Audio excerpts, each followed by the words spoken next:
This is season 3 of the Glimpse Poetry Podcast. This season focused on UK poetry. I'm Hannah Lowe, I'm your new host. I'm very excited and honoured to be here. In today's episode, I'll talk a little bit about my own poetry, my writing processes and the things that I've been interested in, why poetry is so important now more than ever, and also give you a little peek into what to expect this season. I didn't start writing poetry until I was in my late 20s, and I was teaching an anthology of poetry, 1,000 years of English poetry, to a load of 16, 17-year-olds who are pretty disengaged with poetry. So I had to work really hard to make it interesting to them. And it's possible that the only person I enthused was myself. And then almost coincidentally, my mum bought me an anthology, a Blood Axe anthology that had just come out at that time, Staying Alive. And so I was reading all this kind of very, very old, archaic poetry, but also contemporary poetry, knowing nothing about poetry whatsoever. And then all of a sudden I just had this urge to start writing poems, which I did, but completely in secret. I didn't know any other writers or poets or anyone that was actually artistic in any way, so I didn't tell anyone. But I think maybe I had subject matter. You know, there was something that I wanted to write about. My dad had died about 6-7 years before then, and he was Chinese-Jamaican. He didn't talk much about his upbringing or his heritage when I was a child. So there was this kind of very heavy silence after he died. And I think I started writing partly to fill that silence. And then after about a year of that, I signed up for an introduction to poetry class, just like an adult education class. And there were lots of people in that class, I think like me, like poetry was a bit of a secret for them. And all of a sudden, you know, we were finding like community. We used to go to the pub together after class and everything. So I made a lot of good friends in that first class, people that I still know now. And I had no access to that community before. But bit by bit, I discovered, you know, there were reading venues in London and there were organisers in London. So I started going to different reading series, and then you'd see the same people. A lot of this did actually orientate around the pub, thinking about it. So there was this really very sociable element to it. And then I also did at that time several Arvon courses, which is a residential writing week that you can do. And they're amazing because they really give you space away from your life. They're all set in rural locations. And I made lots of friends at those Arvon courses as well. But I also met a poet there who later became a mentor for me. And she's probably not usual, but I think at that time I was probably on the cusp of getting all right at writing poetry, and maybe he recognised something of that in me. So he sort of took me under his wing. And then after about 3-4 years of this, I applied. You had to apply to the Advanced Poetry Workshop at the Poetry School in London. And I was delighted to get in. And that's where I met the woman who became my mentor and has been now for probably the last 20 years. And that group, and it was mainly all women, we've ended up being in workshops together for many, many years. So there's some really deep friendships, particularly from that scenario. So as I was writing about my father, that was the thing that I was writing about. And the Chinese in the Caribbean, which certainly in the UK is like an unknown diaspora. So I was really interested in finding out more about that. So I was kind of doing a lot of historical research and then translating it into poetry.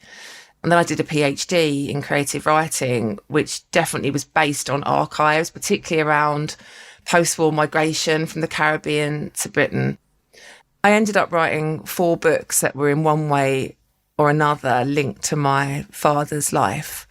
And then my last book of poetry slightly changed focus. I'd been a teacher for 10 years and then I'd moved into academia.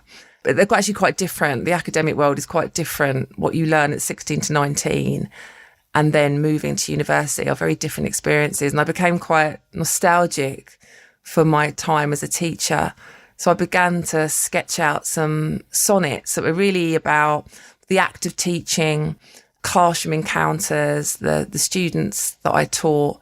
But what I was really interested in was the intersections of social class, gender, ethnicity, multiculturalism in the classroom, and the way in which the legacies of empire still played out in my life, but also in the lives of the young people that I taught.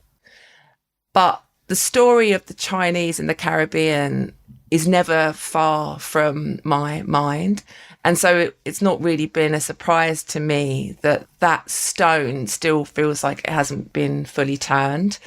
And so in the latest work, I'm returning to those themes and that history again. So the latest book is based on a portrait photograph that I found, or was given actually by my half brother about 7 or 8 years ago. And it's a photograph of one of my dad's many half siblings. All of them were Afro-Chinese, same Chinese father, but different mothers. And I'd always known about this sister, Nelsa, but I'd never seen an image of her before. And what was really striking about the image was two things. One, she's incredibly beautiful. And she's got that look that I've seen so rarely in the UK, but is everywhere in the Caribbean, mixed Chinese and Black Caribbean, that look. But she was also wearing what appeared to be a Chinese collar, like probably the collar of a cheongsam, the Chinese dress. And that really set me thinking, because my dad never talked about being Chinese. He sort of silenced the Chineseness. He just called himself Jamaican. Anyway, I thought, well, what can I find out about this woman that died many years ago? So I Googled her, and one hit came up in the Gleaner, which is Jamaica's national newspaper. And it referred to her. She ran a restaurant in downtown Kingston called the Moby Dick. And they mentioned the restaurant and say, once run by the legendary Hannah Lowe. So immediately I was like hooked into that. Like, why was she legendary? And then, well, it's been a big search through time and space to try and recover her story, which is a very complicated story that links together all kinds of things to do with Jamaican society, women's lives, disability, sex work. But one of the things I was told about her by my dad's cousin was that when people were ill, the Moby Dick restaurant was next door to the headquarters of the Gleaner newspaper. So lots of journalists and politicians used to eat and drink there in the 1960s. And my cousin told me that if you were ill, you would go down and see Nelsa, and she would give you some kind of soup or tea that would make you better. So I knew that that was a reference to like folk medicine, which is a huge tradition in the Caribbean, carried from Africa and then, morphed in the Caribbean itself over many years. So I began to imagine what kinds of remedies she might have made. And that led me down a long garden path in researching the different flowers, plants, trees and herbs of the Caribbean. So I thought I would read one of these poems now, which is called Jamaican-Forget-Me-Not. But it's also really about the limitations of research and how much can ever truly be accessed. Jamaican-Forget-Me-Not. There's nothing much online about this flower. One photo, its other monikers, bush violet, blue lady. It grows in clammy soil, prefers a sunny spot, can tolerate a drought. I see her carrying them home to pound their stems and petals, a pulp of purply pink for sore or seeping eyes, for healing wounds, to slow a bleeding nose. They make me think of Wordsworth's daffodils, which in Jamaica the children learnt by rote, old English flower they only ever saw in textbook pictures. And should we only write the things we know? And should we only write what we remember? And will I ever see this flower grow? One of the things that really fascinated me about these medicinal plants in the Caribbean was the many different names they have. They have Latin names, which were probably given by European botanists who went there and ignored all the names they already had and just imposed their own system. But the plant that I'm reading about now, one of its names, the title of the poem is Shame Old Lady, but it's also known as sensitive plant and touch me not, shame plant, live and die, humble plant, action plant, and shamey darling. Shame Old Lady. Any passing child could touch the plant and make it shut its khaki leaves like 2 pages of a book, or top and bottom lashes sealed tightly closed in sleep. Who wouldn't want that modicum of power or wizardry, this plant that also folds away at dusk and opens in the light? I see a clutch of children crouched around it. Let me, let me. Who found its other magic, that tea relieves a stomachache? Who knew to squeeze the leaves for juice to heal a cut? Who gave its names? Who tied together lady, old and shame, as though that kind of woman, gathering years just by the fact of ageing, disappears? When I was first writing, it felt like my lifeblood. It almost felt like I'd just wilt if I wasn't writing. And I was also in this really joyful place of discovery, of learning how to write, but also like doing all this research. The other thing I really know like deeply is that reading helps me write. I remember I had a student once at university that said, I was saying, well, you must, read more. Obviously, if you want to write about this, you should read this. And they said, look, I haven't come here to read. I've come here to write. I said, oh, no. Whereas what I know is that the opposite is true. Like the more you read, the more you want to write, the more good reading informs good writing. And for me, the relationship between poetry and reading is so strong that even to get into the mode of poetry, I'll have to read a poem. It's almost like entering a church. It feels like, or a religious building, you're entering into a different territory. This is like the real stuff. This is the higher level of consciousness. It's like the best part of myself. And often to do that, I need to access that world through someone else's poems first. It's been the greatest privilege of my life to meet other poets. And I've met them in all kinds of circumstances, like I've already mentioned, writing workshops and stuff, but also through readings or just like commissions that different poets have been involved in and I've been involved in as well. And so over the years, I've made so many good friends and we've had so many funny experiences together, enriching experiences together, deep conversations about writing. And so some of the people that are featured in this podcast are really dear friends of mine. But I was very mindful of the question, how can you even begin to represent UK poetry, which is very broad and vast and ever evolving. So I was also asking questions about, what would be included or what needed to be included. And the first thing that came to mind is that there needed to be poems from the different regions of England. So both the south and the north, but also from Wales and Scotland. Listeners can expect to hear a real range of voices and very beautiful voices. I have a chance to hear a range of regional accents, which is sometimes unusual. And I think the experience will be like what you sometimes get in poetry workshops where people read their poems aloud and you move around the group and you have time for thought and giving feedback, but you've been transported completely. You've been into someone else's heart and in their mind, and you might have travelled halfway across the world or just down the road, but you've been somewhere else. So I think listeners will be transported.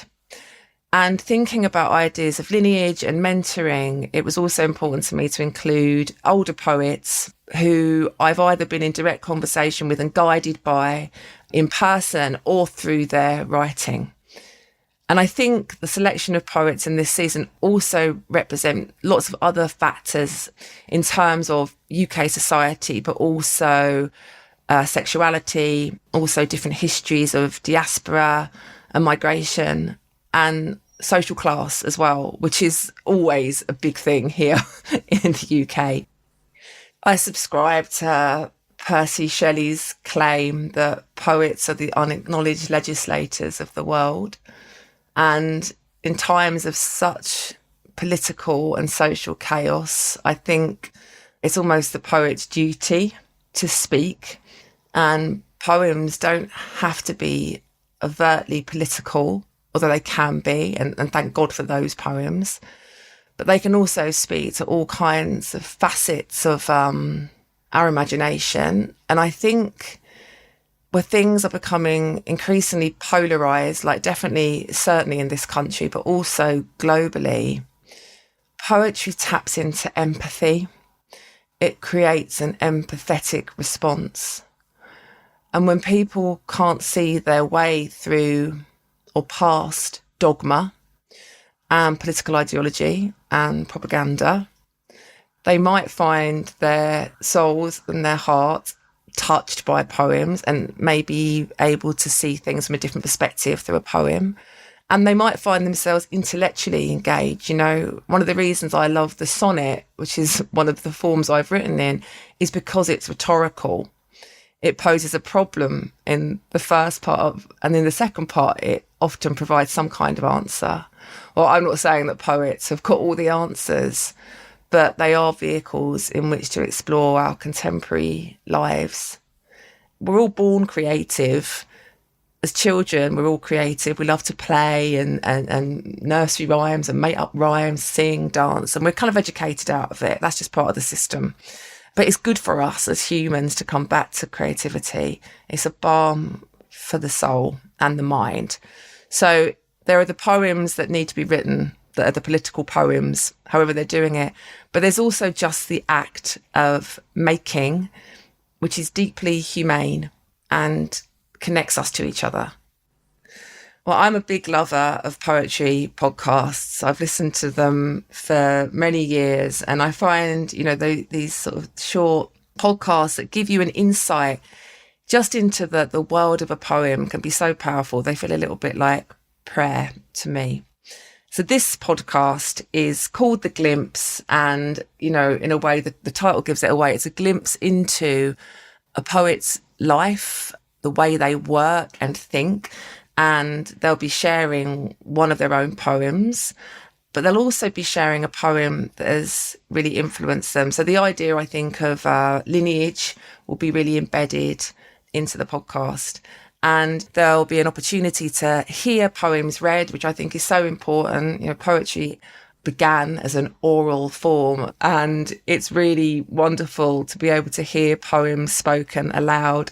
There's nothing like hearing a poet read their own work, which might be quite a different experience from how you would find it on the page, just reading it yourself, but also to hear poems that are beloved by these writers read aloud, the different cadences and intonations and the intimacy that comes with that kind of listening experience. Make sure to subscribe to The Glimpse wherever you get your podcasts. You can also find episodes on our website, brinkerhoffpoetry.org/podcast. We'd also love to hear from you. Drop us an email at theglimpsepoetrypodcast@gmail.com. The Glimpse is a production of the Adrian Brinkerhoff Poetry Foundation. I'm your host, Hannah Lowe. Our senior producer is Jennifer Wolfe. Kat Yor is our technical director and mixing engineer. Editorial director Amanda Glassman is our curator and production coordinator.